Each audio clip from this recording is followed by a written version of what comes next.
Welcome to Legal Listening, where audio obiter is our thing. We're Carly and Zach, and we're so glad you're here with us today.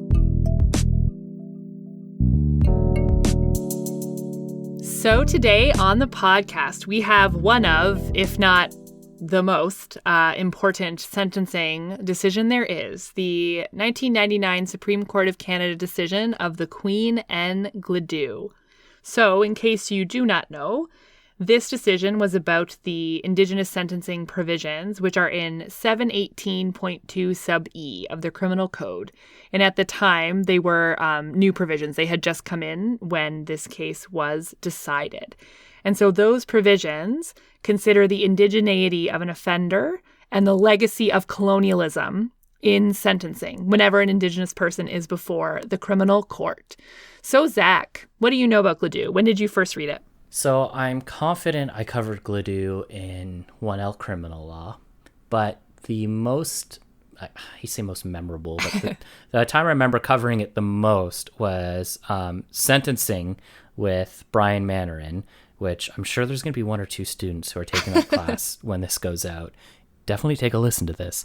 No, that's definitely when I remember covering it in the most in-depth was in sentencing with Brian Mannarin, because I think Gladue represents a very interesting discussion between like the principles of sentencing as well as taking into effects the legacy of colonialism and like the continuing effects of colonialism in Canadian criminal law. And I think that's why it really sticks out, and that's why it's kind of like held on. And I know the courts had to review Gladue again and be like, guys, you have to use this. We didn't just set this framework out for nothing. And I know I've covered it in some other cases from dealing with bail, the two ones that Chad recommended as well. The names escape me at the moment. But yeah, like Gladue is applicable outside of just sentencing. Yes. But you can't forget it. Yeah, I know. Yeah, I love how you're like, the court has to remind. It's like, yes, we will release it hopefully soon. But IPLE, which was about 13 years, I think-ish, after Gladue, the Supreme Court has to come back and say the same thing again and be like, no, we weren't actually trolling you the first time. You have to consider these things when an Indigenous person is before the court. And if I'm recalling correctly from my 1L crim class, I believe Gladue is one of the first times where they actually recognize the legacy of colonialism as like a judicial fact before the court that you can just take judicial notice of and you don't have to sort of prove colonialism before the court, I think, right? I think so too, yeah. Or it may not be the first time, but I think it's one of the first times like the SCC like outlines it in clear language that like you can take judicial notice of the impacts of colonialism in criminal law proceedings for obvious reasons, because colonialism is a thing that happened and it obviously had horrible impacts on the Indigenous populations of what we call North America, right? So I think you're right. This reminds me as one of the first times that they're like, look, you can do this. It will not be appealable on that fact because it's a fact. Well, it's written by the Supreme Court. It's in the common law. It's a real fact. Yeah, the fact that people think it's not a fact. It's not a disputable fact. Yeah, exactly. And the fact that people think it's not is like terrifying on many levels. Well, they also discuss, which is good. It's, well, again, like, is it sad that they had to say it? Kinda, but they did anyway. An Indigenous person living sort of in a rural environment versus an urban environment versus on a reserve is irrelevant, right? Like, the legacy of colonialism impacts all Indigenous people. It doesn't matter where they live. So you need to take that into account in sentencing, regardless, like if they live on reserve or if they don't, it doesn't matter. You are to be taking this information into account in sentencing. And as the court says a million times in this decision, just like you already do for offenders who are not Indigenous, right? It's less like, and they say it, they flat out say this in the decision, it's less like the court giving special whatever to Indigenous offenders. That's not what's happening. It's just like we had to put in writing the obligation to consider what you are already considering for everyone else who appears before the court, or should be, right? Like these things should be considered for everyone. Yeah.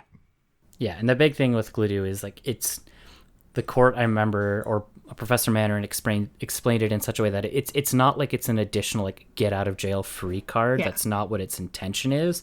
Its intention is to fully contextualize the person before you, because again, Indigenous people have a very different relationship with the Canadian legal system than non-Indigenous peoples do, and that needs to be considered because of how important it is. Yeah, and So to not, it's- exactly. To not consider it as not following the law, right? Like even if the provision didn't exist, to not consider that context would be failing the principles of sentencing. You are required to consider the context of the offender.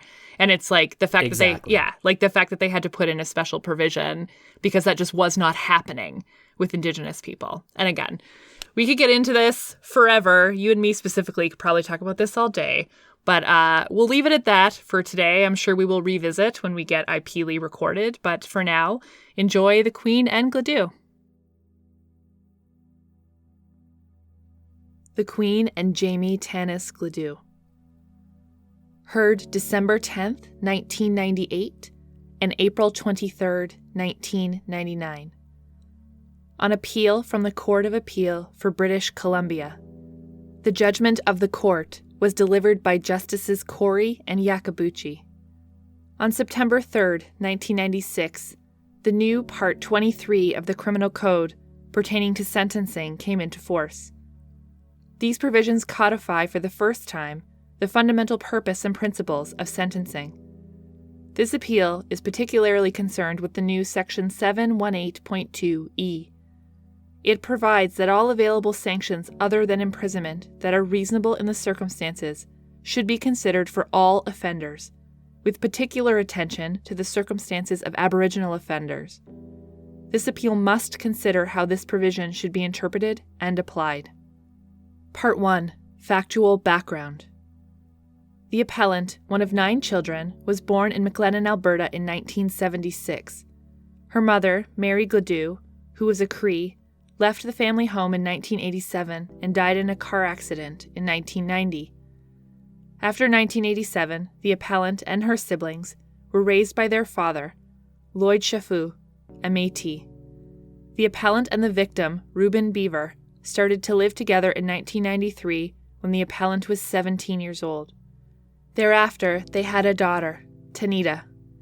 In August 1995, they moved to Nanaimo. Together with the appellant's father and 2 of her siblings, Tara and Bianca Chalifot, they lived in a townhouse complex. By September 1995, the appellant and Beaver were engaged to be married, and the appellant was 5 months pregnant with their second child, a boy, whom the appellant subsequently named Reuben Ambrose Beaver in honor of his father. In the early evening of September 16, 1995, the appellant was celebrating her 19th birthday. She and Reuben Beaver, who was then 20, were drinking beer with some friends and family members in the townhouse complex. The appellant suspected that Beaver was having an affair with her older sister, Tara. During the course of the evening, she voiced these suspicions to her friends. The appellant was obviously angry with Beaver. She said, "The next time he fools around on me, I'll kill him." The appellant told one of her friends that she wanted to test Beaver and asked her friend to hit on Reuben to see if he would go with her, but the friend refused. The appellant's sister Tara left the party, followed by Beaver. After he had left, the appellant told her friend, "He's going to get it. He's really going to get it this time." The appellant, on several occasions, tried to find Beaver and her sister. She eventually located them coming down the stairs together in her sister's suite. The appellant suspected that they had engaged in sexual activity and confronted her sister, saying, "You're going to get it. How could you do this to me?" The appellant and Beaver returned separately to their townhouse, and they started to quarrel. During the argument, the appellant confronted him with his infidelity, and he told her she was fat and ugly and not as good as others. A neighbor, Mr. Gretchen, who lived next door, was awakened by some banging and shouting and a female voice saying, "I'm sick and tired of you fooling around with other women." The disturbance was becoming very loud, and he decided to ask his neighbors to calm down. He heard the front door of the appellant's residence slam. As he opened his own front door, he saw the appellant come running out of her suite. He also saw Reuben Beavers banging with both hands at Tara Chalifot's door down the hall, saying, "Let me in, let me in." Mr. Gretchen saw the appellant run towards Beaver with a large knife in her hand, and as she approached him, she told him that he'd better run. Mr. Gretchen heard Beaver shriek in pain and saw him collapse in a pool of blood. The appellant had stabbed Beaver, once in the left chest, and the knife had penetrated his heart. As the appellant went by on her return to her apartment, Mr. Gretchen heard her say, "I got you, you fucking bastard." The appellant was described as jumping up and down as if she had tagged someone. Mr. Gretchen said she did not appear to realize what she had done. At the time of the stabbing, the appellant had a blood alcohol content of between 155 and 165 milligrams of alcohol in 100 milliliters of blood. On June 3, 1996, the appellant was charged with second-degree murder. On February 11, 1997, following a preliminary hearing and after a jury had been selected, the appellant entered a plea of guilty to manslaughter. There was evidence which indicated that the appellant had stabbed Beaver before he fled from the apartment. A paring knife found on the living room floor of their apartment had a small amount of Beaver's blood on it, and a small stab wound was located on Beaver's upper right arm. There was also evidence that Beaver had subjected the appellant to some physical abuse in June 1994, while the appellant was pregnant with their daughter, Tanita. Beaver was convicted of assault and was given a 15-day intermittent sentence with 1 year's probation. The neighbor, Mr. Gretchen, told police that the noises emanating from the appellant and Beaver's apartment suggested a fight, stating, "It sounded like someone got hit and furniture was sliding, like someone pushed around. And the fight lasted 5 to 10 minutes. It was like a wrestling match." Bruises later observed on the appellant's arm and the collarbone area were consistent with her having been in a physical altercation on the night of the stabbing. However, the trial judge found that the facts as presented before him did not warrant a finding that the appellant was a battered or fearful wife. The appellant's sentencing took place 17 months after the stabbing. Pending her trial, she was released on bail and lived with her father. She took counseling for alcohol and drug use at Tillicum House Native Friendship Center in Nanaimo and completed grade 10 and was about to start grade 11. After the stabbing, the appellant was diagnosed with suffering from a hyperthyroid condition, which was said to produce an exaggerated reaction to any emotional situation. The appellant underwent radiation therapy to destroy some of her thyroid glands, and at the time of sentencing, she was taking thyroid supplements which regulated her condition. During the time she was on bail, the appellant pled guilty to having breached her bail on one occasion by consuming alcohol. At the sentencing hearing, when asked if she had anything to say, the appellant stated that she was sorry about what happened, that she did not intend to do it, and that she was sorry to Beaver's family. In his submissions on sentence at trial, the appellant's counsel did not raise the fact that the appellant was an Aboriginal offender, but when asked by the trial judge whether in fact the appellant was an Aboriginal person, replied that she was Cree. When asked by the trial judge whether the town of McLennan, Alberta, where the appellant grew up, was an Aboriginal community, defense counsel responded, "It's just a regular community." No other submissions were made at the sentencing hearing on the issue of the appellant's Aboriginal heritage. Defense counsel requested a suspended sentence or a conditional sentence of imprisonment. Crown counsel argued in favor of a sentence of between 3 and 5 years imprisonment. The appellant was sentenced to 3 years imprisonment and to a 10-year weapons prohibition. Her appeal of the sentence to the British Columbia Court of Appeal was dismissed. Part 2. Relevant statutory provisions. It may be helpful at this stage to set out Section 718, 718.1, and 718.2 of the Criminal Code, as well as Section 12 of the Interpretation Act. Criminal Code. Purpose and Principles of Sentencing.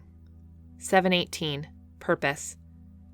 The fundamental purpose of sentencing is to contribute, along with crime prevention initiatives, to respect for the law and the maintenance of a just, peaceful, and safe society by imposing sanctions that have one or more of the following objectives. A. To denounce unlawful conduct. B. To deter the offenders and other persons from committing offenses. C. To separate offenders from society where necessary. D. To assist in rehabilitating offenders. E. To provide reparations for harm done to victims or to the community. And F. To promote a sense of responsibility in offenders and acknowledgement of the harm done to victims and to the community. 718.1. Fundamental principle. A sentence must be proportionate to the gravity of the offense and the degree of responsibility of the offender. 718.2. Other sentencing principles. A court that imposes a sentence shall also take into consideration the following principles. A. A sentence should be increased or reduced to account for any relevant aggravating or mitigating circumstances relating to the offense or the offender, and without limiting the generality of the foregoing. 1. Evidence that the offense was motivated by bias, prejudice, or hate based on race, national or ethnic origin, language, color, religion, sex, age, mental or physical disability, sexual orientation, or any other similar factor. 2. Evidence that the offender, in committing the offense, abused the offender's spouse or child.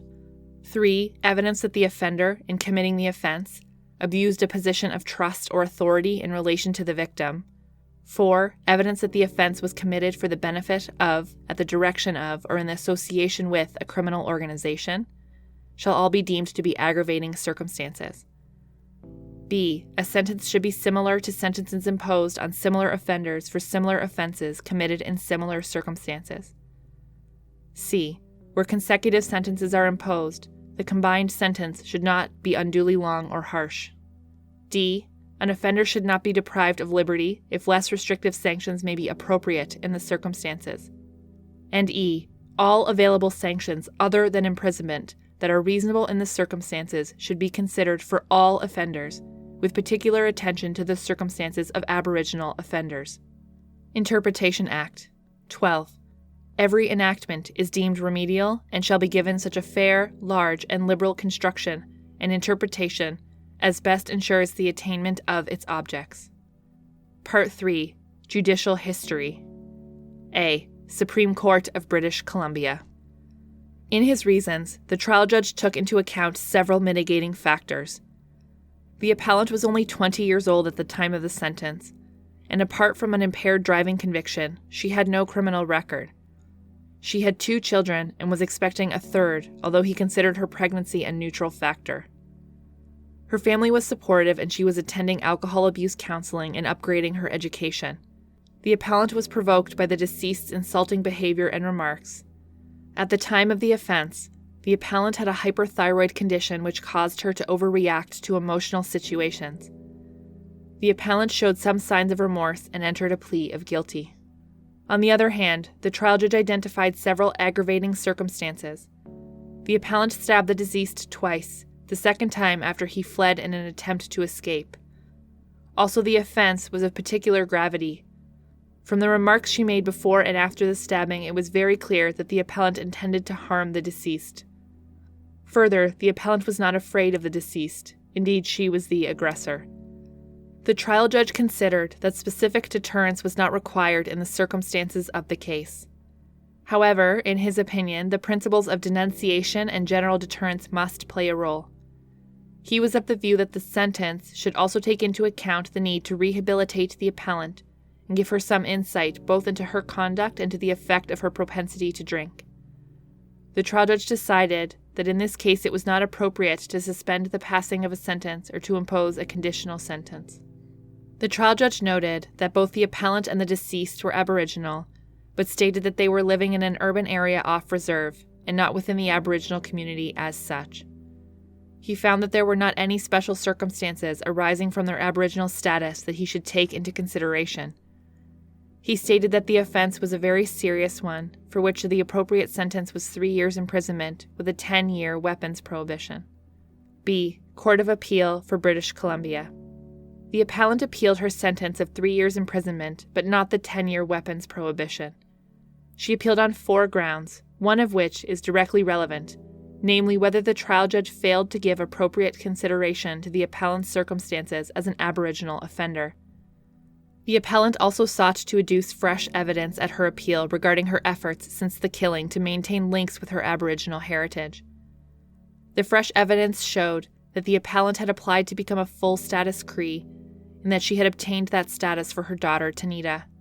She had also maintained contact with Beaver's mother, who is a status Cree, and who was in turn assisting the appellant with the status applications. The Court of Appeal unanimously concluded that the trial judge had erred in concluding that Section 718.2e did not apply because the appellant was not living on a reserve. However, Appeal Justice Eason, with Appeal Justice Prowse concurring, found no error in the trial judge's conclusion that, in this case, there was no basis for giving special consideration to the appellant's Aboriginal background.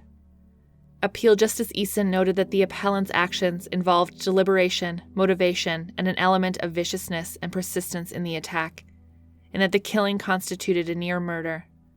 He found that, on the facts presented in this case, it could not be said that the sentence, if a fit one for a non-Aboriginal person, would not also be fit for an Aboriginal person.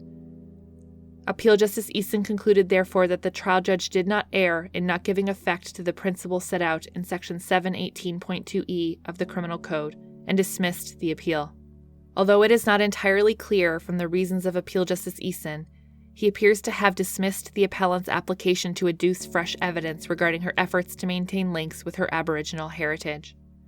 Appeal Justice Rawls, dissenting, reviewed many reports and parliamentary debates and determined that the mischief that Section 718.2e was designed to remedy was the excessive use of incarceration generally, and the disproportionately high number of Aboriginal people who are imprisoned in particular. She stated that Section 718.2e invites recognition and amelioration of the impact which systemic discrimination in the criminal justice system has upon Aboriginal people. She referred to the importance of acknowledging and implementing the different conceptions of criminal justice and of appropriate criminal sanctions held by many Aboriginal peoples, including, in particular, the conception of criminal justice as involving a strong restorative element. In this case, Appeal Justice Rawls agreed that the crime committed by the appellant was serious. The circumstances surrounding the offense were tragic for everyone, including the appellant's children. Yet the circumstances of the offense included provocation, superimposed on an undiagnosed medical problem affecting the appellant's emotional stability. The offender was young and emotionally immature. She had an alcohol problem but no history of other criminal conduct or acts of violence. The success the appellant enjoyed while on bail awaiting trial showed that she was likely to be a good candidate for further rehabilitation. Appeal Justice Rawls also referred favorably to the fresh evidence which showed that the appellant was taking steps to maintain links with her Aboriginal heritage. Appeal Justice Rawls concluded that a sentence of 3 years imprisonment was excessive. The principles of general deterrence and denunciation had to be reflected in the sentence, but the sentence could have been designed to advance the appellant's rehabilitation through a period of supervised probation. Appeal Justice Rawls would have allowed the appeal and reduced the sentence to 2 years less a day to be followed by a 3-year period of probation. Part 4. Issue. The issue in this appeal is the proper interpretation and application to be given to Section 718.2e of the Criminal Code. The question to be resolved is whether the majority of the British Columbia Court of Appeal erred in finding that, in the circumstances of this case, the trial judge correctly applied Section 718.2e in imposing a sentence of 3 years imprisonment. To answer this question, it will be necessary to determine the legislative purpose of Section 718.2e, and in particular, the words with particular attention to the circumstances of Aboriginal offenders. The appeal requires this court to begin the process of articulating the rules and principles that should govern the practical application of Section 718.2e of the Criminal Code by a trial judge. Part 5. Analysis. A. Introduction. As this court has frequently stated, the proper construction of a statutory provision flows from reading the words of the provision in their grammatical and ordinary sense and in their entire context, harmoniously with the scheme of the statute as a whole, the purpose of the statute, and the intention of Parliament. The purpose of the statute and the intention of Parliament, in particular, are to be determined on the basis of intrinsic and admissible extrinsic sources regarding the Act's legislative history and the context of its enactment. Also of importance in interpreting federal legislation is Section 12 of the Federal Interpretation Act, which provides, "Every enactment is deemed remedial and shall be given such fair, large, and liberal construction and interpretation as best ensures the attainment of its objects."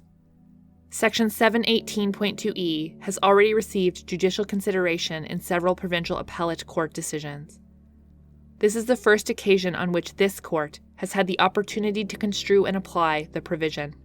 With this introduction, we now wish to discuss the wording of Section 718.2e and the scheme of Part 23 of the Criminal Code, as well as the legislative history and the context behind Section 718.2e, with the aim of determining and describing the circumstances of Aboriginal offenders.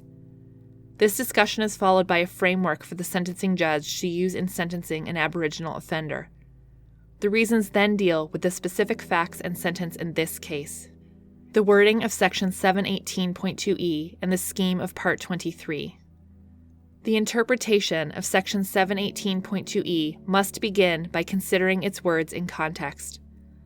Although this appeal is ultimately concerned with the meaning of the phrase with particular attention to the circumstances of Aboriginal offenders, that phrase takes on meaning from the other words of Section 18.2e, from the purpose and principles of sentencing set out in Sections 718 to 718.2, and from the overall scheme of Part 23. The respondent observed that some caution is in order in construing Section 718.2e, insofar as it would be inappropriate to prejudice the many other important issues which may be raised by the reforms, but which are not specifically at issue here. However, it would be equally inappropriate to construe Section 718.2e in a vacuum, without considering the surrounding text, which gives the provision its depth of meaning. To the extent that the broader scheme of Part 23 informs the proper construction to be given to 718.2e, it will be necessary to draw at least some general conclusions about the new sentencing regime.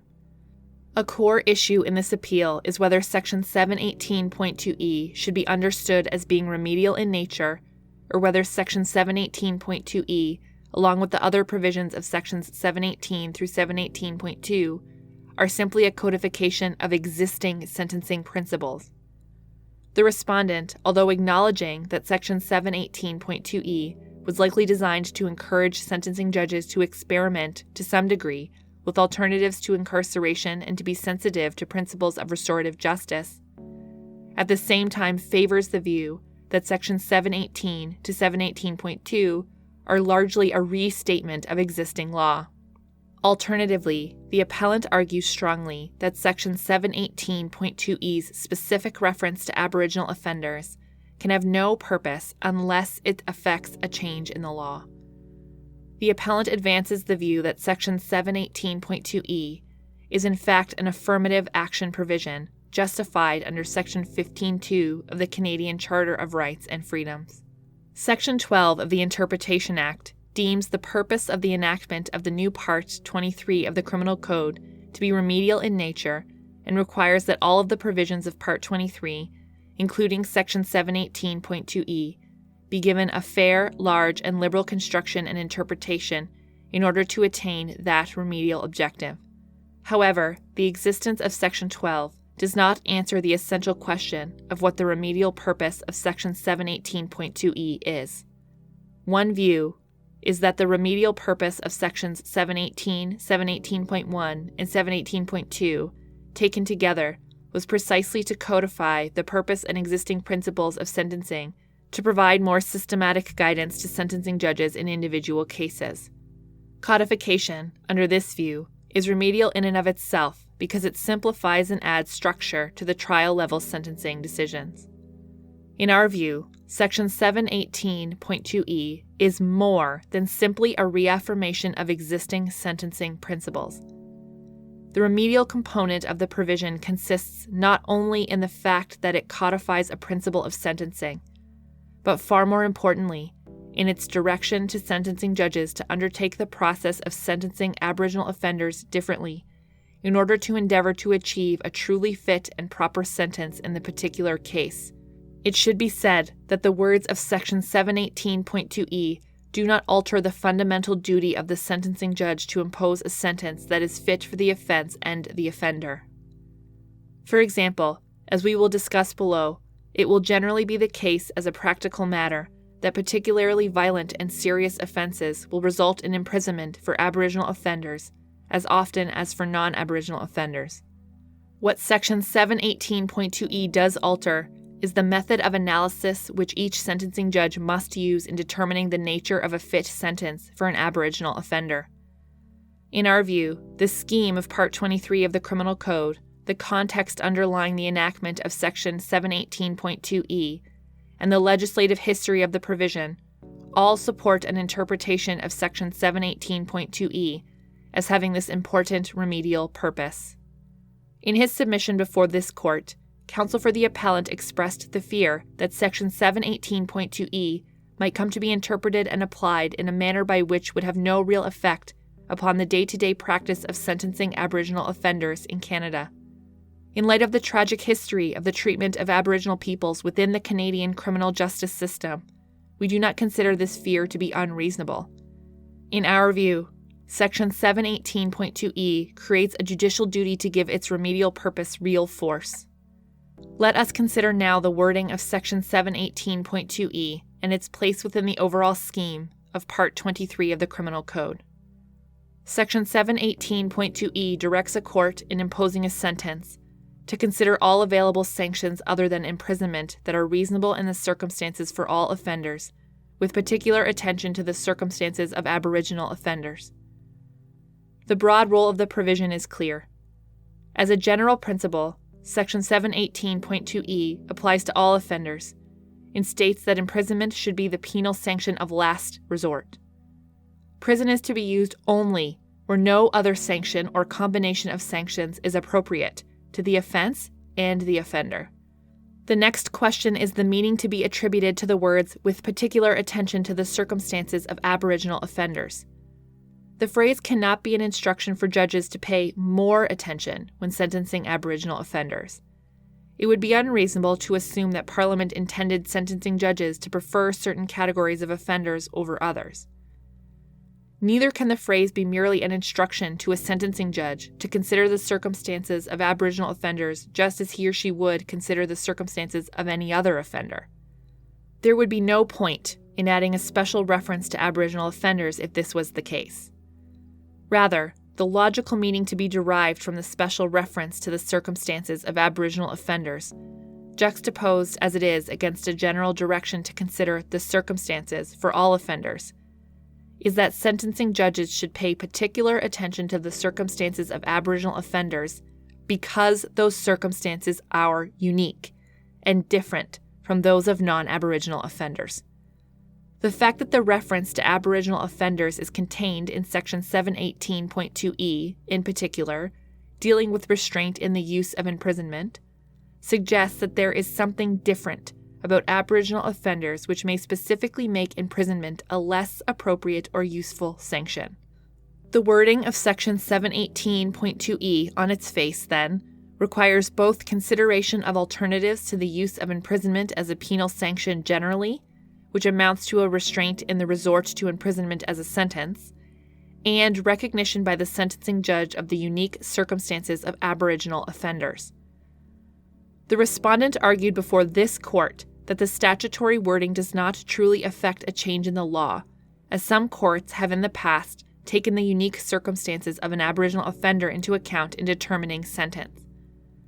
The respondent cited some of the recent jurisprudence dealing with sentencing circles, as well as the decision of the Court of Appeal for Ontario in the Queen and Fireman, in support of the view that Section 718.2e should be seen simply as a codification of the state of the case law regarding the sentencing of Aboriginal offenders before Part 23 came into force in 1996. In a similar vein, it was observed by Appeal Justice Obiter in MacDonald that it has always been a principle of sentencing that courts should consider all available sanctions other than imprisonment that are reasonable in the circumstances. Thus, the general principle of restraint expressed in Section 718.2e with respect to all offenders might equally be seen as a codification of existing law. With respect for the contrary view, we do not interpret Section 718e as expressing only a restatement of existing law, either with respect to the general principle of restraint in the use of prison or with respect to specific direction regarding Aboriginal offenders. One cannot interpret the words of Section 718.2e simply by looking at past cases to see if they contain similar statements of principle. The enactment of the new Part 23 was a watershed, marking the first codification and significant reform of sentencing principles in the history of Canadian criminal law. Each of the provisions of Part 23, including Section 718.2e, must be interpreted in its total context, taking into account its surrounding provisions. It is true that there is ample jurisprudence supporting the principle that prison should be used as a sanction of last resort. It is equally true, though, that the sentencing amendments which came into force in 1996 as the new Part 23 have changed the range of available penal sanctions in a significant way. The availability of the conditional sentence of imprisonment, in particular, alters the sentencing landscape in a manner which gives an entirely new meaning to the principle that imprisonment should be resorted to only where no other sentencing option is reasonable in the circumstances.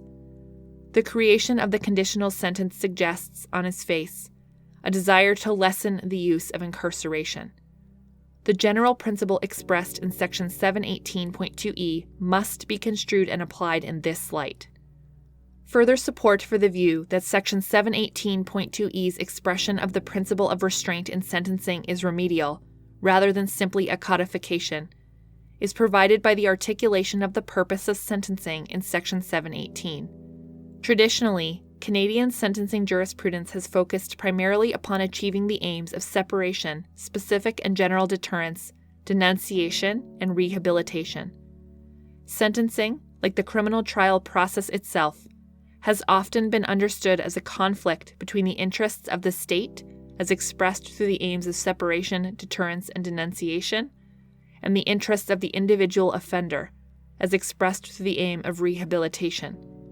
Indeed, rehabilitation itself is a relative latecomer to the sentencing analysis, which formerly favored the interests of the state almost entirely. Section 718 now sets out the purpose of sentencing in the following terms. 718.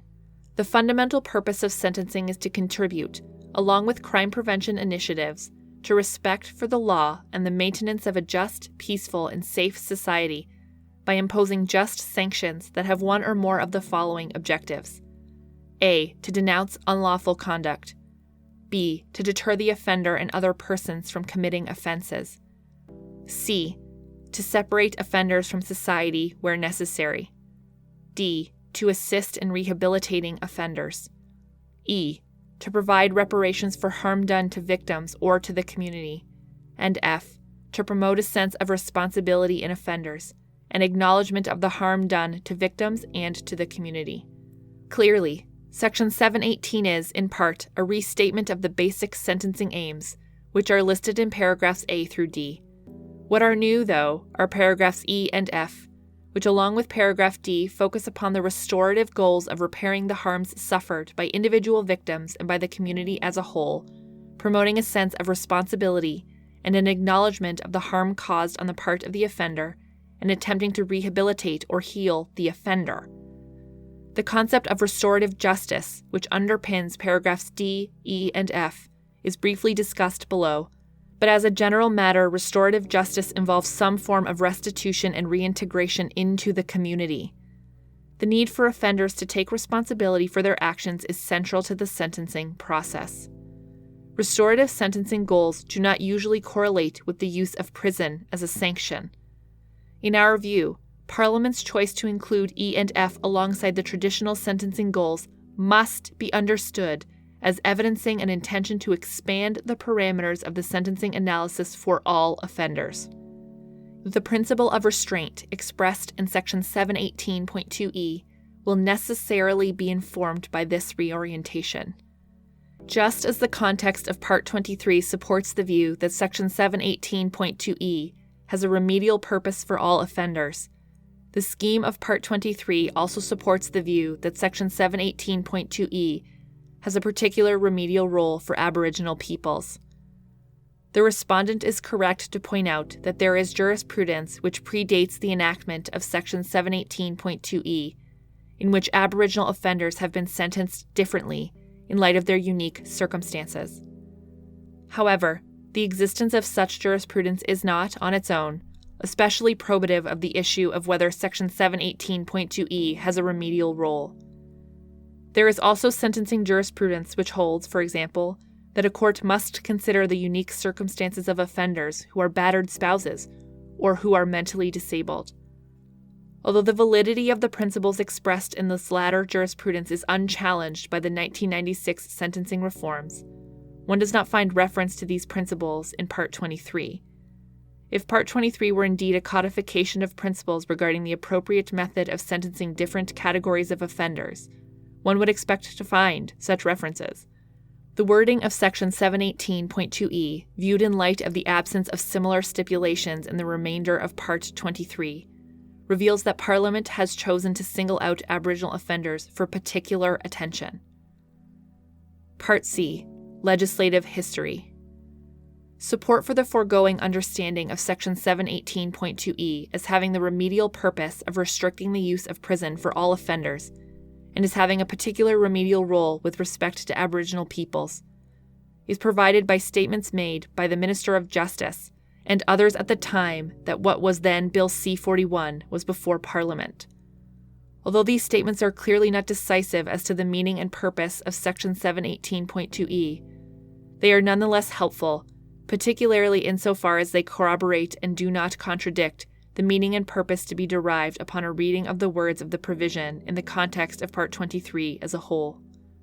For instance, in introducing second reading of Bill C-41 on September 20th, 1994, Minister of Justice Alan Rock made the following statements regarding the remedial purpose of the bill. Through this bill, Parliament provides the court with clear guidelines. The bill also defines various sentencing principles, for instance, that the sentence must be proportionate to the gravity of the offense and the offender's degree of responsibility. Where appropriate, alternatives must be contemplated, especially in the case of native offenders. A general principle that runs throughout Bill C-41 is that jails should be reserved for those who should be there. Alternatives should be put in place for those who commit offenses, but who do not need or merit incarceration. Jails and prisons will be there for those who need them, for those who should be punished in this way or separated from society. This bill creates an environment which encourages community sanctions and the rehabilitation of offenders, together with reparations to victims and promoting in criminals a sense of accountability for what they have done. It is not simply by being more harsh that we will achieve more effective criminal justice. We must use our scarce resources wisely. The minister's statements were echoed by other members of Parliament and by senators during the debate over the bill. In his subsequent testimony before the House of Commons, Standing Committee on Justice and Legal Affairs, the Minister of Justice addressed the specific role the government hoped would be played by Section 718.2e.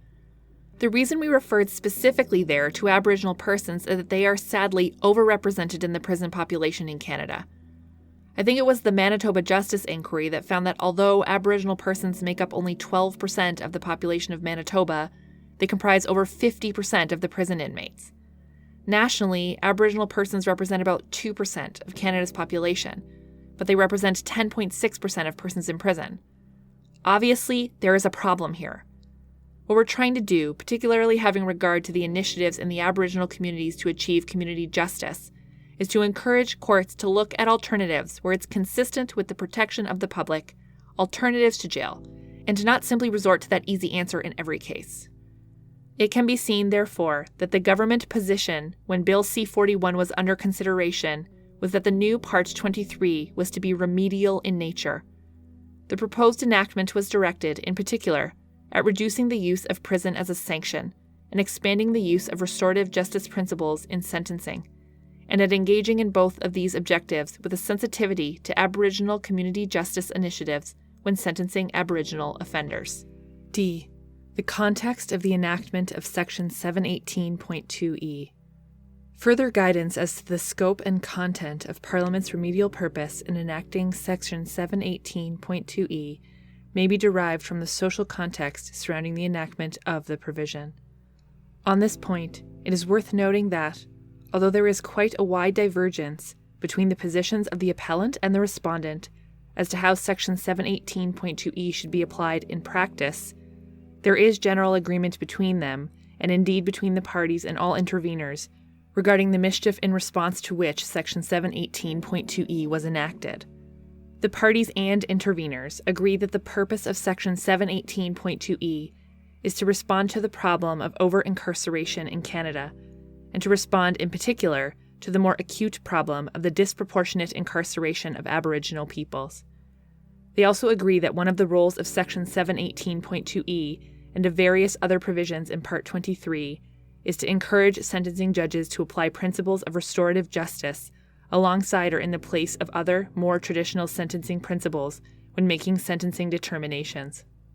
As the respondent states in its factum before this court, Section 718.2e provides the necessary flexibility and authority for sentencing judges to resort to the restorative model of justice in sentencing Aboriginal offenders and to reduce the imposition of jail sentences, where to do so would not sacrifice the traditional goals of sentencing. The fact that the parties and interveners are in general agreement among themselves regarding the purpose of Section 718.2e is not determinative of the issue as a matter of statutory construction. However, as we have suggested, on the above points of agreement the parties and interveners are correct. A review of the problem of over-incarceration in Canada and of its peculiarly devastating impact upon Canada's Aboriginal peoples provides additional insight into the purpose and proper application of this new provision. 1. The problem of over-incarceration in Canada. Canada is a world leader in many fields, particularly in the areas of progressive social policy and human rights. Unfortunately, our country is also distinguished as being a world leader in putting people in prison. Although the United States has by far the highest rate of incarceration among industrialized democracies, at over 600 inmates per 100,000 population, Canada's rate of approximately 130 inmates per 100,000 population places it second or third highest. Moreover, the rate at which Canadian courts have been imprisoning offenders has risen sharply in recent years, although there has been a slight decline of late. This record of incarceration rates obviously cannot instill a sense of pride. The systematic use of the sanction of imprisonment in Canada may be dated to the building of the Kingston Penitentiary in 1835. The penitentiary sentence was itself originally conceived as an alternative to the harsher penalties of death, flogging, or imprisonment in a local jail. Sentencing reformers advocated the use of penitentiary imprisonment as having effects which were not only deterrent, denunciatory, and preventative, but also rehabilitative, with long hours spent in contemplation and hard work, contributing to the betterment of the offender. Notwithstanding its idealistic origins, imprisonment quickly came to be condemned as harsh and ineffective, not only in relation to its purported rehabilitative goals, but also in relation to its broader public goals. The history of Canadian commentary regarding the use and effectiveness of imprisonment as a sanction was recently well summarized by Appeal Justice Van Cise, dissenting in the Saskatchewan Court of Appeal in MacDonald. Quote, "A number of inquiries and commissions have been held in this country to examine, among other things, the effectiveness of the use of incarceration in sentencing. There has been at least one commission or inquiry into the use of imprisonment in each decade of this century since 1914. An examination of the recommendations of these reports reveals one constant theme. Imprisonment should be avoided if possible and should be reserved for the most serious offenses, particularly those involving violence. They all recommend restraint in the use of incarceration and recognize that incarceration has failed to reduce the crime rate and should be used with caution and moderation. Imprisonment has failed to satisfy a basic function of the Canadian judicial system, which was described in the report of the Canadian Committee on Corrections, as to protect society from crime in a manner commanding public support while avoiding needless injury to the offender." End quote. In a similar vein, in 1987, the Canadian Sentencing Commission wrote in its report entitled Sentencing Reform, A Canadian Approach, quote, "Canada does not imprison as high a portion of its population as does the United States. However, we do imprison more people than most other Western democracies. The criminal code displays an apparent bias towards the use of incarceration, since for most offenses the penalty indicated is expressed in terms of a maximum term of imprisonment. A number of difficulties arise if imprisonment is perceived to be the preferred sanction for most offenses. Perhaps most significant is that although we regularly impose this most onerous and expensive sanction, it accomplishes very little, apart from separating offenders from society for a period of time. In the past few decades, many groups and federally appointed committees and commissions give the responsibility of studying various aspects of the criminal justice system, have argued that imprisonment should be used only as a last resort, and or that it should be reserved for those convicted of only the most serious offenses. However, although much has been said, little has been done to move us in this direction." End quote. With equal force, in taking responsibility, the Standing Committee on Justice and Solicitor General stated, quote, "It is now generally recognized that imprisonment has not been effective in rehabilitating or reforming offenders, has not been shown to be a strong deterrent, and has achieved only temporary public protection and uneven retribution, as the lengths of prison sentences handed down vary for the same type of crime. Since imprisonment generally offers the public protection from criminal behavior for only a limited time, rehabilitation of the offender is of great importance. However, prisons have not generally been effective in reforming their inmates, as the high incidence of recidivism among prison populations shows. The use of imprisonment as a main source to a wide variety of offenses against the law is not a tenable approach in practical terms. Most offenders are neither violent nor dangerous. Their behavior is not likely to be improved by the prison experience. In addition, their growing numbers in jails and penitentiaries entail serious problems of expense and administration, and possibly increased future risks to society. Moreover, modern technology may now permit the monitoring in the community of some offenders who previously might have been incarcerated for incapacitation or denunciation purposes.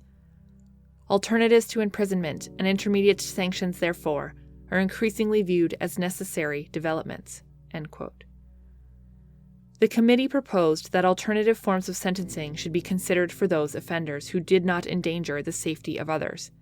It was put this way, quote, "One of the primary foci of such alternatives must be on techniques which contribute to offenders accepting responsibility for their criminal conduct and, through their subsequent behavior, demonstrating efforts to restore the victim to the position he or she was in prior to the offense and or providing a meaningful apology. Except where to do so would place the community at undue risk, the correction of the offender should take place in the community, and imprisonment should be used with restraint." End quote. Thus, it may be seen that although imprisonment is intended to serve the traditional sentencing goals of separation, deterrence, and denunciation, and rehabilitation, there is widespread consensus that imprisonment has not been successful in achieving some of these goals. Over-incarceration is a long-standing problem that has been many times publicly acknowledged but never addressed in a systemic manner by Parliament. In recent years, compared to other countries, sentences of imprisonment in Canada have increased at an alarming rate. The 1996 sentencing reforms embodied in Part 23 and Section 718.2e, in particular, must be understood as a reaction to the overuse of prison as a sanction and must accordingly be given appropriate force as remedial provisions. 2. The overrepresentation of Aboriginal Canadians in penal institutions. If over-reliance upon incarceration is a problem with the general population, it is of much greater concern in the sentencing of Aboriginal Canadians. In the mid-1980s, Aboriginal people were about 2% of the population of Canada, yet they made up 10% of the penitentiary population. In Manitoba and Saskatchewan, Aboriginal people constituted something between 6 and 7% of the population. Yet in Manitoba, they represented 46% of the provincial admissions, and in Saskatchewan, 60%. The situation has not improved in recent years. By 1997, Aboriginal peoples constituted closer to 3% of the population of Canada and amounted to 12% of all federal inmates. This situation continues to be particularly worrisome in Manitoba, where in 1995-1996 they made up 55% of admissions to provincial correctional facilities, and in Saskatchewan, where they made up 72% of admissions. A similar, albeit less dramatic, situation prevails in Alberta and British Columbia. The serious problem of Aboriginal overrepresentation in Canadian prisons is well documented. Like the general problem of over-incarceration itself, the excessive incarceration of Aboriginal peoples has received the attention of a large number of commissions and inquiries. Like the general problem of over-incarceration itself, the excessive incarceration of Aboriginal peoples has received the attention of a large number of commissions and inquiries. In Locking Up Natives in Canada, Jackson provided a disturbing account of the enormity of the disproportion. Quote, "Statistics about crime are often not well understood by the public and are subject to variable interpretation by the experts.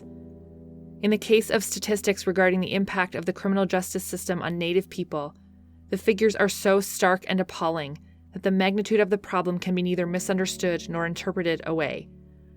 Native people come into contact with Canada's correctional system in numbers grossly disproportionate to their representation in the community. More than any other group in Canada, they are subject to the damaging impacts of the criminal justice system's heaviest sanctions. Government figures, which reflect different definitions of Native and which probably underestimate the number of prisoners who consider themselves Native, show that almost 10% of the federal penitentiary population is Native, including 13% of the federal women's prisoner population, compared to about 2% of the population nationally. Even more disturbing, the disproportionality is growing. In 1965, some 22% of the prisoners in Stony Mountain Penitentiary were Native. In 1984, this proportion was 33%.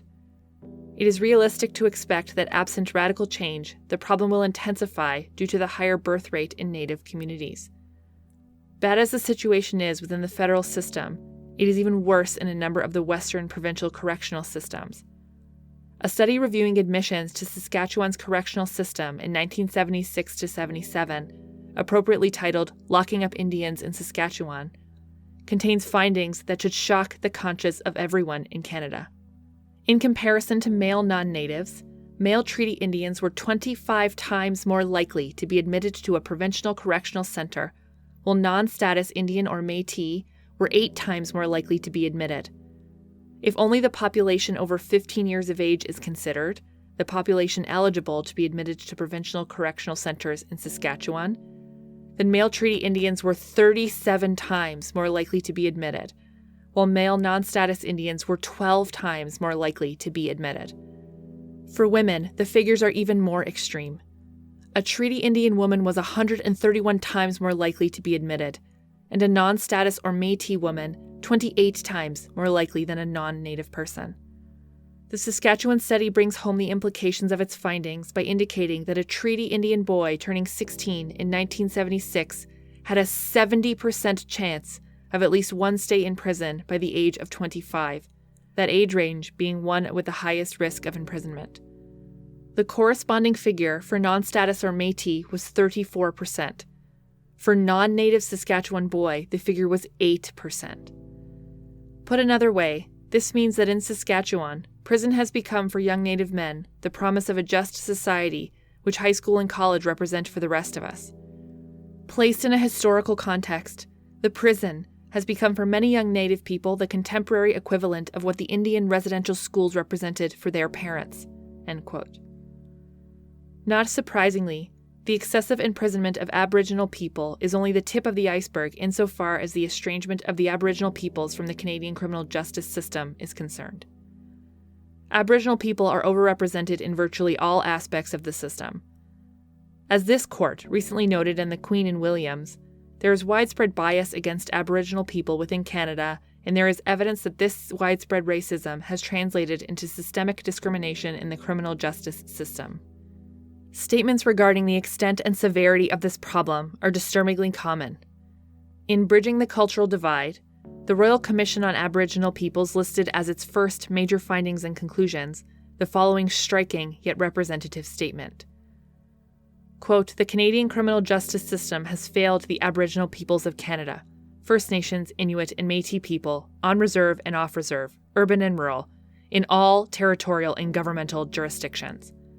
The principal reason for this crushing failure is the fundamentally different worldviews of Aboriginal and non-Aboriginal people with respect to such elemental issues as the substantive content of justice and the process of achieving justice." End quote. To the same effect, the Aboriginal Justice Inquiry of Manitoba described the justice system in Manitoba as having failed Aboriginal people on a massive scale, referring particularly to the substantially different cultural values and experiences of Aboriginal people. These findings cry out for a recognition of the magnitude and gravity of the problem, and for responses to alleviate it. The figures are stark and reflect what may fairly be termed a crisis in the Canadian criminal justice system. The drastic overrepresentation of Aboriginal peoples within both the Canadian prison population and the criminal justice system reveals a sad and pressing social problem. It is reasonable to assume that Parliament, in signalling out Aboriginal offenders for distinct sentencing treatment in Section 718.2e, intended to attempt to redress this social problem to some degree. The provision may be properly seen as Parliament's direction to members of the judiciary to inquire into the cause of the problem and to endeavour to remedy it to the extent that a remedy is possible through the sentencing process.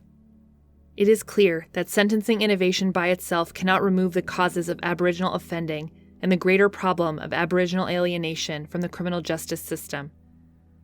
The unbalanced ratio of imprisonment for Aboriginal offenders flows from a number of sources, including poverty, substance abuse, lack of education, and the lack of employment opportunities for Aboriginal people. It arises also from bias against Aboriginal people and from an unfortunate institutional approach that is more inclined to refuse bail and to impose more and longer prison terms for Aboriginal offenders. There are many aspects of this said situation which cannot be addressed in these reasons. What can and must be addressed, though, is the limited role that sentencing judges will play in remedying injustice against Aboriginal peoples in Canada. Sentencing judges are among those decision-makers who have the power to influence the treatment of Aboriginal offenders in the justice system. They determine most directly whether an Aboriginal offender will go to jail or whether other sentencing options may be employed, which will play perhaps a stronger role in restoring a sense of balance to the offender. They determine most directly whether an Aboriginal offender will go to jail or whether other sentencing options may be employed, which will play perhaps a stronger role in restoring a sense of balance to the offender, victim, and community, and in preventing future crime. Part E. A framework of analysis for the sentencing judge. 1. What are the circumstances of Aboriginal offenders? How are sentencing judges to play their remedial role?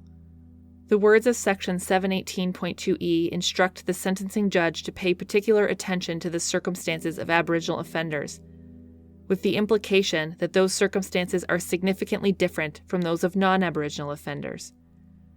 The background considerations regarding the distinct situation of Aboriginal peoples in Canada encompass a wide range of unique characteristics, including, most particularly, A. The unique systemic or background factors which may have played a part in bringing the particular Aboriginal offender before the courts, and B. The types of sentencing procedures and sanctions which may be appropriate in the circumstances for the offender because of his or her particular Aboriginal heritage or connection. A. Systemic and background factors. The background factors which figure prominently in the causation of crime by Aboriginal offenders are by now well known. Years of dislocation and economic development have translated for many Aboriginal peoples to low incomes, high unemployment, lack of opportunities and options, lack or irrelevance of education, substance abuse, loneliness, and community fragmentation. These and other factors contribute to a higher incidence of crime and incarceration. A disturbing account of these factors is set out by Professor Tim Quigley in Some Issues in Sentencing of Aboriginal Offenders. Quigley ably described the process whereby these various factors produce an over-incarceration of Aboriginal offenders, noting that the unemployed, transients, the poorly educated are all better candidates for imprisonment. When the social, political, and economic aspects of our society place Aboriginal people disproportionately within the ranks of the latter, our society literally sentences more of them to jail. It is true that systemic and background factors explain in part the incidence of crime and recidivism for non-Aboriginal offenders as well. However, it must be recognized that the circumstances of Aboriginal offenders differ from those of the majority because many Aboriginal people are victims of systemic and direct discrimination. Many suffer the legacy of dislocation, and many are substantially affected by poor social and economic conditions. Moreover, as has been emphasized repeatedly in studies and commission reports, Aboriginal offenders are, as a result of these unique systemic and background factors, more adversely affected by incarceration and less likely to be rehabilitated thereby, because the internment milieu is often culturally inappropriate, and regrettably discrimination towards them is often so rampant in penal institutions. In this case, of course, we are dealing with factors that must be considered by a judge sentencing an Aboriginal offender. While background and systemic factors will also be of importance for a judge in sentencing a non-Aboriginal offender, the judge who is called upon to sentence an Aboriginal offender must give attention to the unique background and systemic factors which may have played a part in bringing the particular offender before the courts. In cases where such factors have played a significant role, it is incumbent upon the sentencing judge to consider these factors in evaluating whether imprisonment would actually serve to deter or to denounce crime in a sense that would be meaningful to the community of which the offender is a member. In many instances, more restorative sentencing principles will gain primary relevance precisely because the prevention of crime as well as individual and social healing cannot occur through other means. B. Appropriate sentencing procedures and sanctions. Closely related to the background and systemic factors which have contributed to an excessive Aboriginal incarceration rate are the different conceptions of appropriate sentencing procedures and sanctions held by Aboriginal people. A significant problem experienced by Aboriginal people who come into contact with the criminal justice system is that the traditional sentencing ideals of deterrence, separation, and denunciation are often far removed from the understanding of sentencing held by these offenders and their community. The aims of restorative justice as now expressed in paragraphs D, E, and F of Section 718 of the Code apply to all offenders and not only Aboriginal offenders. However, most traditional Aboriginal conceptions of sentencing place a primary emphasis upon the ideals of restorative justice. This tradition is extremely important to analysis under Section 718.2e. The concept and principles of a restorative approach will necessarily have to be developed over time in the jurisprudence, as different issues and different conceptions of sentencing are addressed in their appropriate context.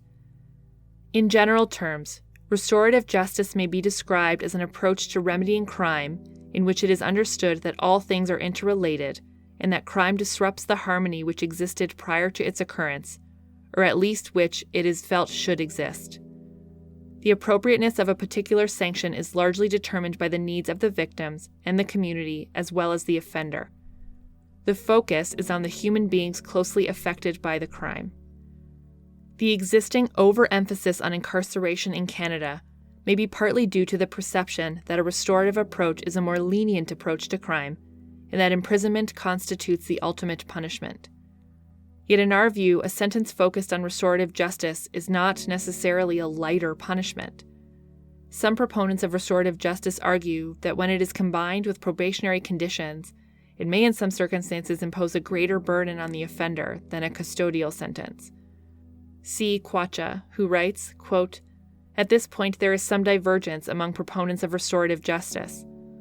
Some seek to abandon the punishment paradigm by focusing on the differing goals of a restorative system.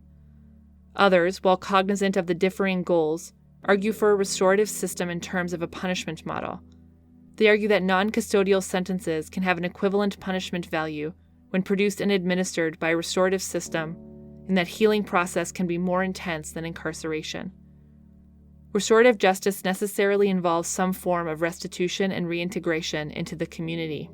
Central to the process is the need for offenders to take responsibility for their actions. By comparison, incarceration obviates the need to accept responsibility. Facing victim and community is for some more frightening than the possibility of a term of imprisonment, and yields a more beneficial result in that the offender may become a healed and functional member of the community, rather than a bitter offender returning after a term of imprisonment." End quote. In describing in general terms some of the basic tenets of traditional Aboriginal sentencing approaches, we do not wish to imply that all Aboriginal offenders, victims, and communities share an identical understanding of appropriate sentences for particular offenses and offenders. Aboriginal communities stretch from coast to coast and from the border with the United States to the far north. Their customs and traditions, their concept of sentencing, vary widely. What is important to recognize is that for many, if not most, Aboriginal offenders, the current concepts of sentencing are inappropriate because they have frequently not responded to the needs, experiences, and perspectives of Aboriginal people or Aboriginal communities. It is unnecessary to engage here in an extensive discussion of the relatively recent evolution of innovative sentencing practices, such as healing and sentencing circles, and Aboriginal community council projects, which are available especially to Aboriginal offenders. What is important to note is that the different conceptions of sentencing held by many Aboriginal people share a common underlying principle, that is, the importance of community-based sanctions. Sentencing judges should not conclude that the absence of alternatives specific to an Aboriginal community eliminates their ability to impose a sanction that takes into account principles of restorative justice and the needs of the parties involved. Rather, the point is that one of the unique circumstances of Aboriginal offenders is that community-based sanctions coincide with the Aboriginal concept of sentencing and the needs of Aboriginal people and communities. It is often the case that neither Aboriginal offenders nor their communities are well served by incarcerating offenders, particularly for less serious or non-violent offenses. Where these sanctions are reasonable in the circumstances, they should be implemented. In all instances, it is appropriate to attempt to craft the sentencing process and the sanctions imposed in accordance with the Aboriginal perspective. 2. The search for a fit sentence. The role of the judge who sentences an Aboriginal offender is, as for every offender, to determine a fit sentence taking into account all of the circumstances of the offense, the offender, the victims, and the community. Nothing in Part 23 of the Criminal Code alters this fundamental duty as a general matter. However, the effect of Section 718.2e, viewed in the context of Part 23 as a whole, is to alter the method of analysis which sentencing judges must use in determining a fit sentence for Aboriginal offenders. Section 718.2e requires that sentencing determinations take into account the unique circumstances of Aboriginal peoples. In the Queen and M.C.A., Chief Justice Lamel stated the long-standing principle of Canadian sentencing law that the appropriateness of a sentence will depend on the particular circumstances of the offense, the offender, and the community in which the offense took place. Disparity of sentences for similar crimes is a natural consequence of this individualized focus. As he stated, quote, "It has been repeatedly stressed that there is no such thing as a uniform sentence for a particular crime. Sentencing is an inherently individualized process, and the search for a single appropriate sentence for a similar offender and a similar crime will frequently be a fruitless exercise in academic abstraction. As well, sentences for a particular offense should be expected to vary to some degree across various communities and regions of this country, as the just and appropriate mix of accepted sentencing goals will depend on the needs and current conditions of, and in the particular community where the crime occurred." The comments of Chief Justice Lamel are particularly apt in the context of Aboriginal offenders. As explained herein, the circumstances of Aboriginal offenders are markedly different from those of other offenders, being characterized by unique systemic and background factors. Further, an Aboriginal offenders community will frequently understand the nature of a just sanction in a manner significantly different from that of many non-Aboriginal communities. In appropriate cases, some of the traditional sentencing objectives will be correspondingly less relevant in determining a sentence that is reasonable in the circumstances, and the goals of restorative justice will quite properly be given greater weight. Through its reform of the purpose of sentencing in Section 718, and through its specific directives to judges who sentence Aboriginal offenders, Parliament has, more than ever before, empowered sentencing judges to craft sentences in a manner which is meaningful to Aboriginal peoples. In describing the effect of Section 718.2e in this way, we do not mean to suggest that as a general practice, Aboriginal offenders must always be sentenced in a manner which gives the greatest weight to the principles of restorative justice, and less weight to the goals such as deterrence, denunciation, and separation. It is unreasonable to assume that Aboriginal peoples themselves do not believe in the importance of these latter goals, and even if they don't, that such goals must not predominate in appropriate cases. Clearly, there are some serious offenses and some offenders for which and for whom separation, denunciation, and deterrence are fundamentally relevant. Yet, even where an offense is considered serious, the length of the term of imprisonment must be considered. In some circumstances, the length of the sentence of an Aboriginal offender may be less and in others the same as that of another offender. Generally, the more violent and serious the offence, the more likely it is, a practical reality, that the terms of imprisonment for Aboriginals and non-Aboriginals will be close to each other or the same, even taking into account their different concepts of sentencing. As with all sentencing decisions, the sentencing of Aboriginal offenders must proceed on an individual or case-by-case basis. For this offence, committed by this offender, harming this victim, in this community, what is the appropriate sanction under the criminal code? What understanding of criminal sanctions is held by the community? What is the nature of the relationship between the offender and his or her community? What combination of systemic or background factors contributed to this particular offender coming before the courts for this particular offense? How has the offender who is being sentenced been affected by, for example, substance abuse in the community, or poverty or overt racism or family or community breakdown? Would imprisonment effectively serve to deter or denounce crime in a sense that would be significant to the offender and community, or are crime prevention and other goals better achieved through healing? What sentence options present themselves in these circumstances? The analysis for sentencing Aboriginal offenders, as for all offenders, must be holistic and designed to achieve a fit sentence in the circumstances. There is no single test that a judge can apply in order to determine the sentence. The sentencing judge is required to take into account all of the surrounding circumstances regarding the offense, the offender, the victims, and the community, including the unique circumstances of the offender as an Aboriginal person. Sentencing must proceed with sensitivity to and understanding of the difficulties Aboriginal people have faced with both criminal justice system and society at large. When evaluating these circumstances in light of the aims and principles of sentencing as set out in Part 23 of the Code and in the jurisprudence, the judge must strive to arrive at a sentence which is just and appropriate in the circumstances.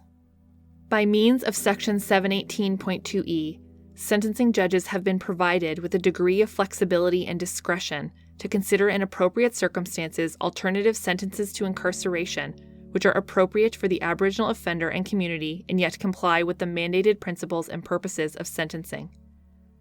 In this way, effect may be given to the Aboriginal emphasis upon healing and restoration of both the victim and the offender. 3. The duty of the sentencing judge.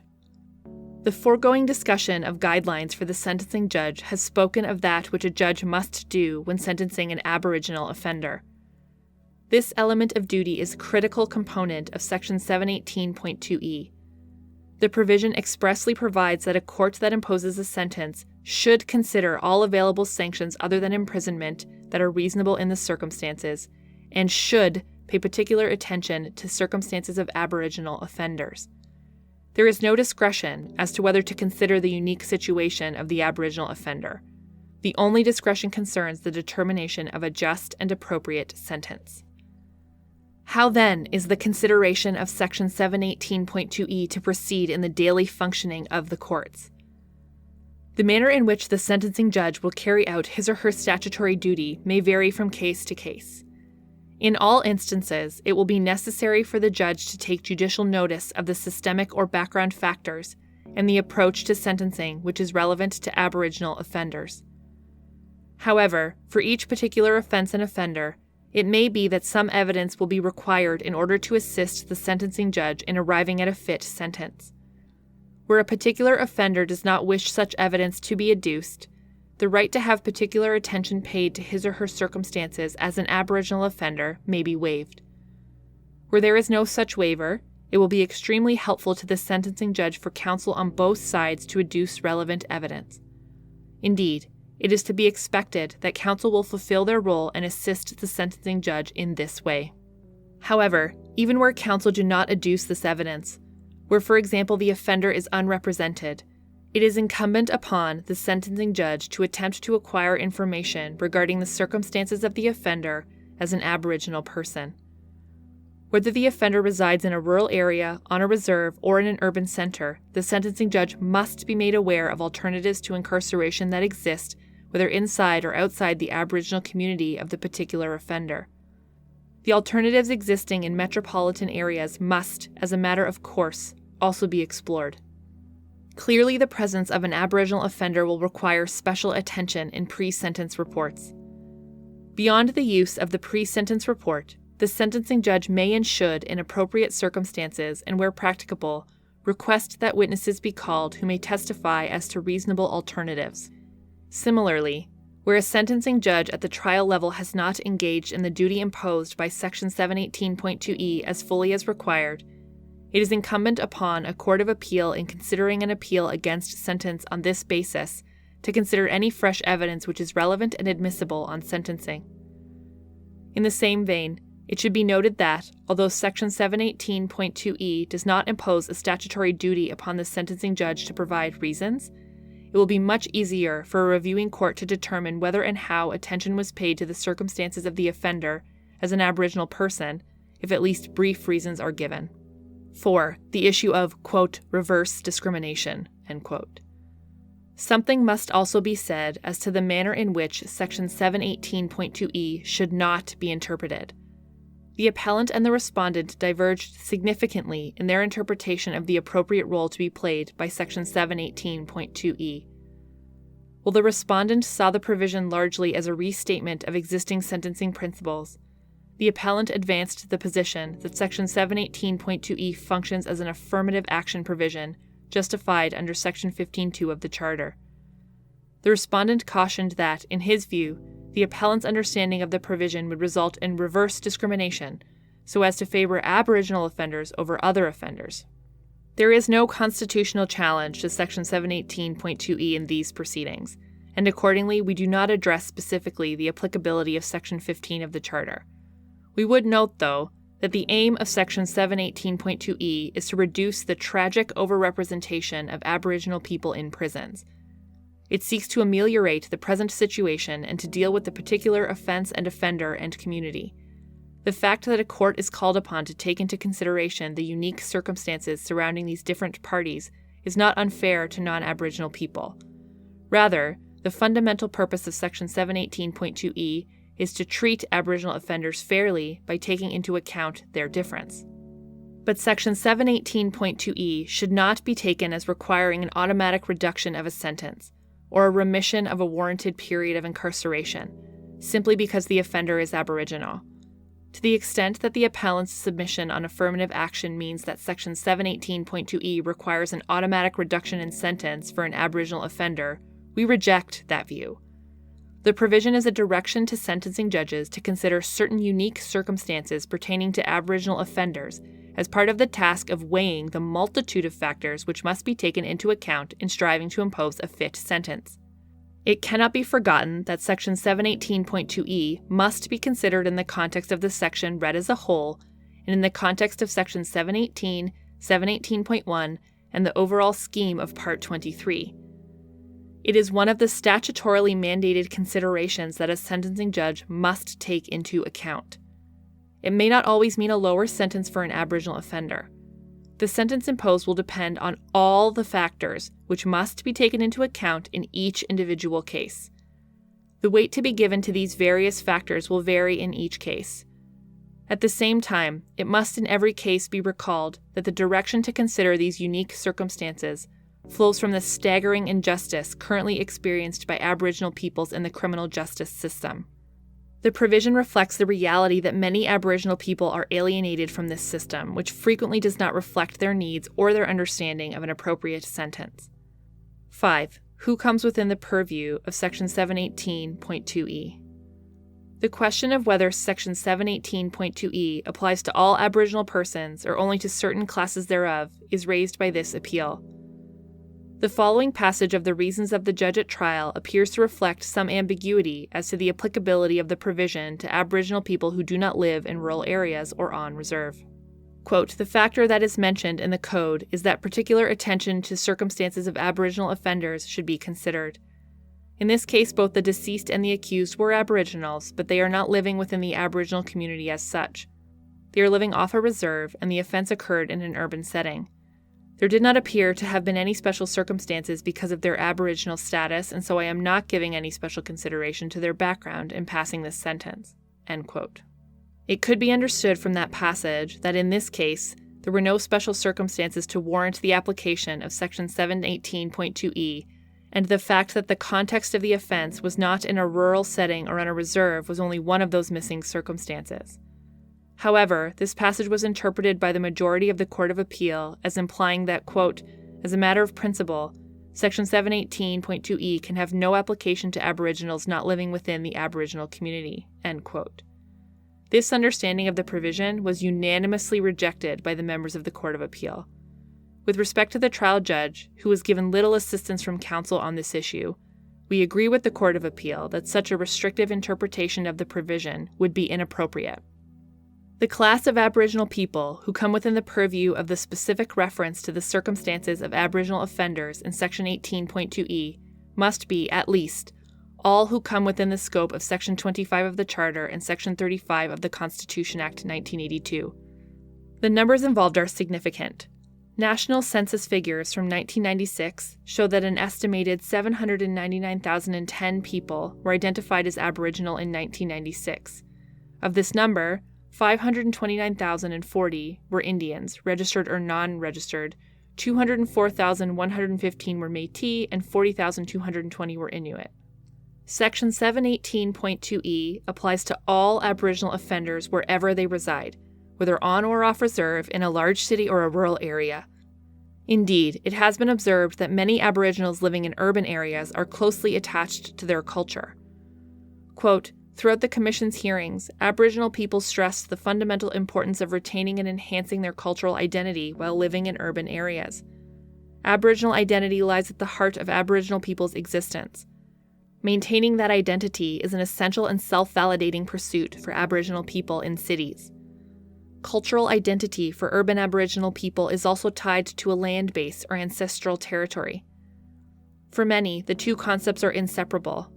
Identification with an ancestral place is important to urban people because of the associated ritual, ceremony, and traditions, as well as the people who remain there, the sense of belonging, the bond to an ancestral community, and the accessibility of family, community, and elders.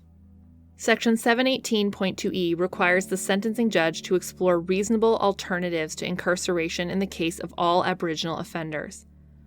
Obviously, if an Aboriginal community has a program or tradition of alternative sanctions and support and supervision are available to the offender, it may be easier to find and impose an alternative sentence.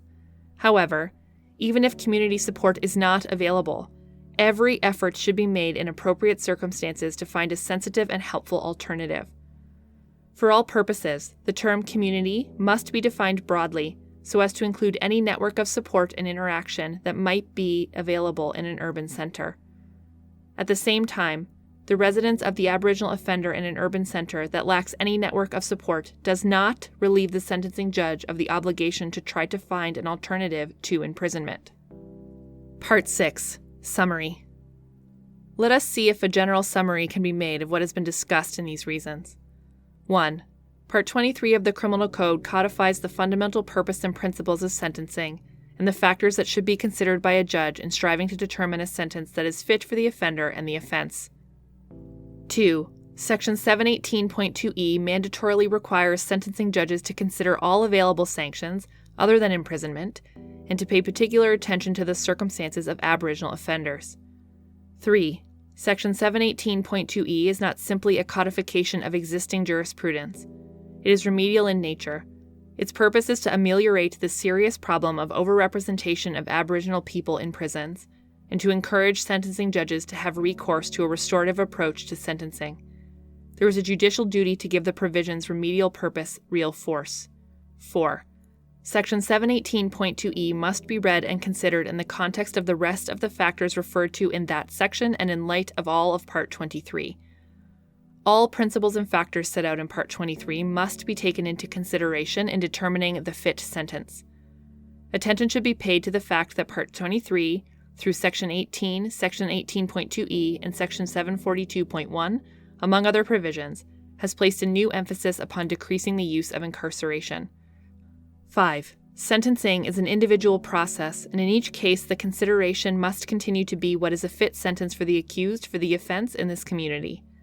However, the effect of Section 718.2e is to alter the method of analysis which the sentencing judges must use in determining a fit sentence for Aboriginal offenders. 6. Section 718.2e directs sentencing judges to undertake the sentencing of Aboriginal offenders individually, but also differently, because the circumstances of Aboriginal people are unique. In sentencing an Aboriginal offender, the judge must consider a. the unique systemic or background factors which may have played a part in bringing the particular Aboriginal offender before the courts, and b. the types of sentencing procedures and sanctions which may be appropriate in the circumstances for the offender because of his or her particular Aboriginal heritage or connection. 7. In order to undertake these considerations, the trial judge will require information pertaining to the accused. Judges may take judicial notice of the broad, systemic, and background factors affecting Aboriginal people and of the priority given in Aboriginal cultures to a restorative approach to sentencing. In the usual course of events, additional case-specific information will come from counsel and from a pre-sentence report which takes into account the factors set out in Number 6, which in turn may come from representations of the relevant Aboriginal community, which will usually be that of the offender. The offender may waive the gathering of that information. 8. If there is no alternative to incarceration, the length of the term must be carefully considered. 9.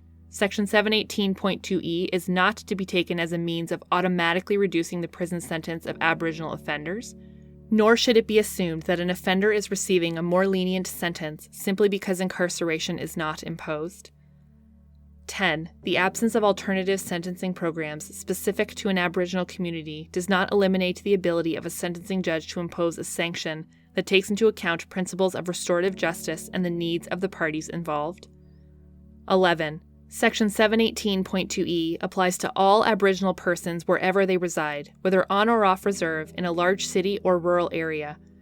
In defining the relevant Aboriginal community for the purpose of achieving an effective sentence, the term community must be defined broadly so as to include any network of support and interaction that might be available, including in an urban center. At the same time, the residence of the Aboriginal offender in an urban center that lacks any network of support does not relieve the sentencing judge of the obligation to try to find an alternative to imprisonment. 12. Based on the foregoing, the jail term for an Aboriginal offender may in some circumstances be less than the term imposed on a non-Aboriginal offender for the same offense. 13.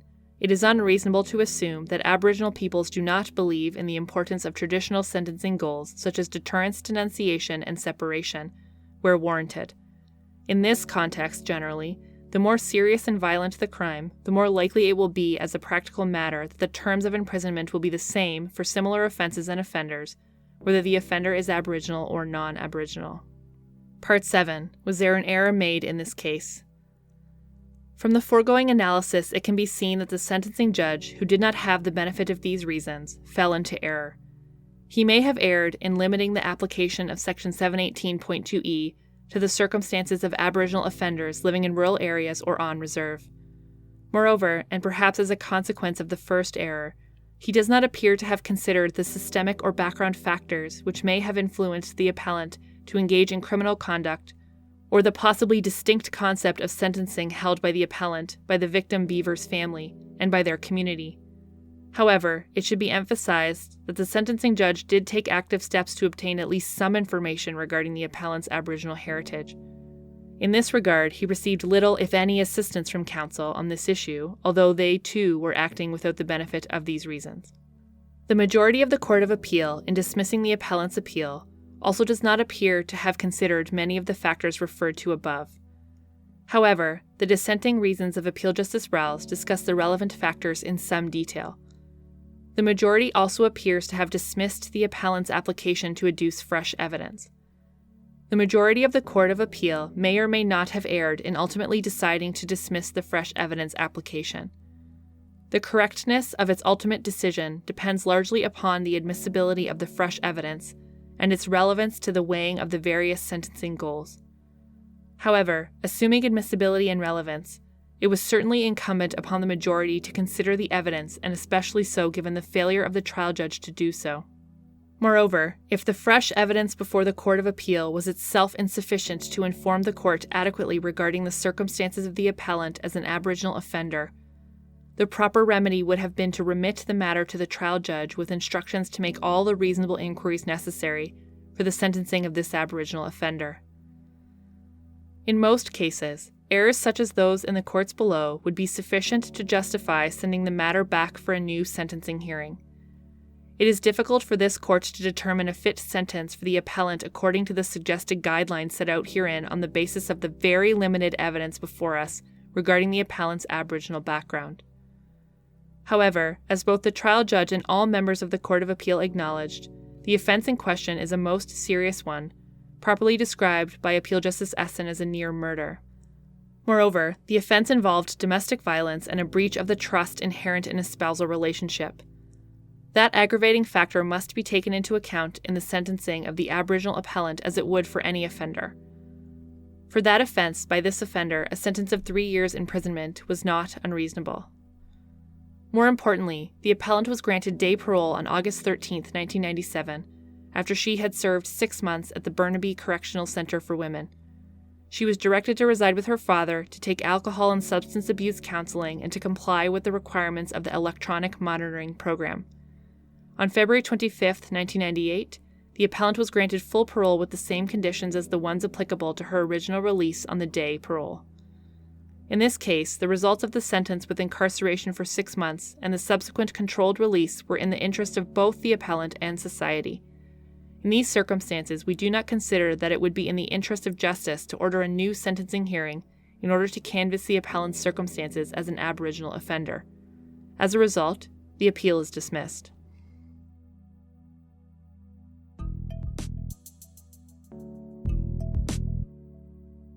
Thanks for the listen, friend. I hope you're able to enjoy that case and learn something new from it. Legal Listening is founded by Zach Battiston and Carly Lyons. It is hosted by Zach Battiston, Carly Lyons, and you, our listeners. Executive produced by Zach Battiston, Carly Lyons, and Anthony Radomile. Audio engineering by Anthony Radomile. Graphic design by Julie Lundy. Check her out online at julielundyart.com. And music done by Matt Radomile at radandkel.com. At Legal Listening, we're always open to new ideas, suggestions, and of course, guest readers. Check us out on Twitter at Legal Listening or online at legallistening.com. Legal Listening, where audio obiter is our thing. We'll catch you in the next case. Bye now.